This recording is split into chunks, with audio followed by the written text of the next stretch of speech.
Kembali bersama kami dalam IDX First Session Closing, pemirsa emiten taksi PT Bluebird Tbk memandang positif prospek armada kendaraan listrik untuk jangka panjang, meski dampaknya belum signifikan terhadap keuangan perseroan. Meski demikian, secara keseluruhan penyedia layanan transportasi ini tetap berhasil menjaga kinerja top dan bottom line sepanjang 6 bulan pertama tahun 2025. CEO PT Bluebird Tbk, Adrianto Joko Sutono, menyampaikan bahwa saat ini perusahaan telah mengoperasikan hampir 600 armada EV untuk berbagai lini layanannya termasuk Bluebird, Golden Bird, dan Big Bird yang beroperasi sebagai BRT di IKN dan Medan. Meski saat ini sektor kendaraan listrik masih menghadapi berbagai tantangan termasuk soal infrastruktur dan komponen pendukung yang belum maksimal di Indonesia. Seperti diketahui, emiten berkode saham BIRD telah menjadi salah satu perusahaan layanan transportasi yang cepat mengadopsi penggunaan EV untuk armadanya, di mana perseroan telah menggunakan armada EV sejak tahun 2019 saat infrastruktur masih sangat terbatas dan pemahaman teknologi lebih minim. Adapun perluasan armada EV menjadi salah satu strategi untuk mendorong kinerja perseroan selama kuartal 2 2025 dengan capaian positif terlihat dari hasil pendapatan perusahaan sebesar 2,67 triliun rupiah pada semester 1 lalu atau meningkat 14,7% secara tahunan.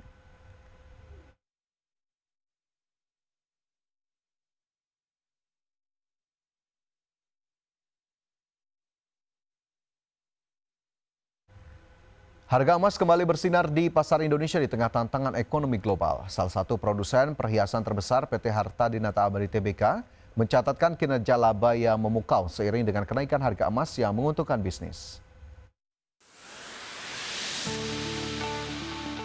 Harga emas batangan di Indonesia terus menunjukkan tren positif.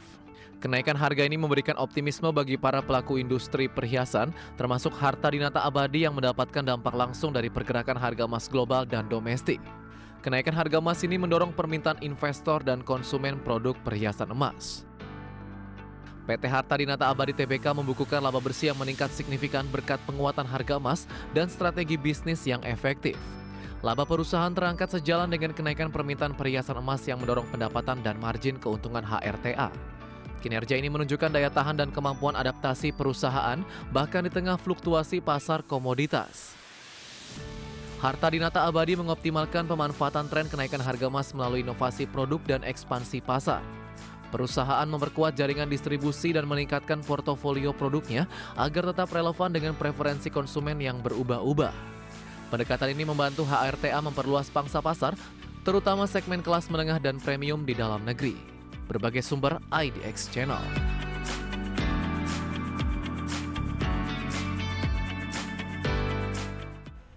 PT Daya Mitra Telekomunikasi Tbk membukukan kinerja positif dengan laba bersih mencapai 1,09 triliun rupiah pada semester 1 2025. Kinerja ini mencerminkan pertumbuhan meski di tengah tantangan industri telekomunikasi dan ekonomi global yang dinamis.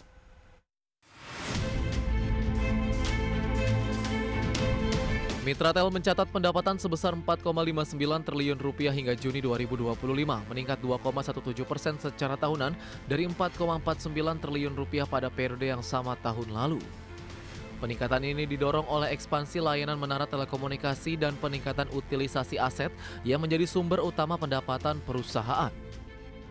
Laba bersih PT Daya Mitra Telekomunikasi Tbk naik 2,85% menjadi 1,09 triliun rupiah dari 1,06 triliun rupiah di semester 1 2024. Pertumbuhan laba ini didukung oleh efisiensi operasional dan pengelolaan biaya yang lebih baik meskipun adanya tekanan dari kondisi pasar dan fluktuasi biaya yang harus dihadapi.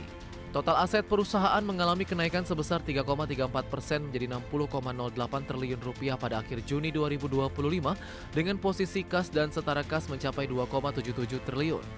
Rupiah. Hal ini menunjukkan posisi keuangan Mitratel yang kuat serta kemampuan likuiditas yang mendukung operasional dan ekspansi bisnis.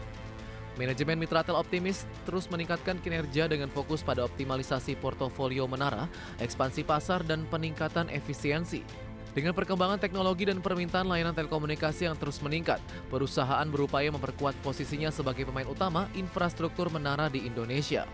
Berbagai sumber IDX Channel. PT Dharma Satya Nusantara Tbk mencatatkan lonjakan laba bersih sebesar 80% pada semester 1 2025 menjadi 900 miliar rupiah. Kinerja ini didorong kuat oleh kenaikan harga jual rata-rata dan volume penjualan minyak sawit mentah atau CPO yang menjadi kontributor utama pendapatan perusahaan. Harga rata-rata jual CPO PT Dharma Satya Nusantara Tbk meningkat 19,3% menjadi Rp14.575 per kilogram pada paruh pertama tahun ini. Sementara itu volume produksi tandan buah segar menaik 3,9% secara tahunan, mendorong peningkatan produksi CPO sebesar sekitar 4,9%. Kenaikan harga dan volume ini memperkuat pendapatan segmen kelapa sawit yang mencapai Rp5,3 triliun. Segmen kelapa sawit masih mendominasi pendapatan DSNG dengan kontribusi 89%, diikuti produk kayu 10% dan energi terbarukan 1%. Kualitas produk kelapa sawit terjaga dengan free fatty acid stabil di 3% dan oil extraction rate sebesar 23%, menunjang efisiensi dan nilai jual produk perusahaan. Permintaan produk kayu DSNG mulai pulih terutama dari pasar Amerika Serikat, Eropa, dan Tiongkok.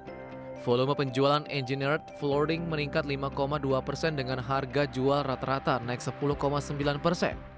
Sementara itu volume ekspor cangkang energi terbarukan turun akibat penyesuaian jadwal pengiriman ke semester kedua. Manajemen DSNG memperkirakan harga CPO akan tetap bertahan karena permintaan yang kuat baik dari pasar domestik maupun ekspor utama seperti India dan Tiongkok. Dengan fondasi yang kuat dan permintaan yang stabil, DSNG optimistis mempertahankan kinerja positif di semester kedua. Berbagai sumber IDX Channel.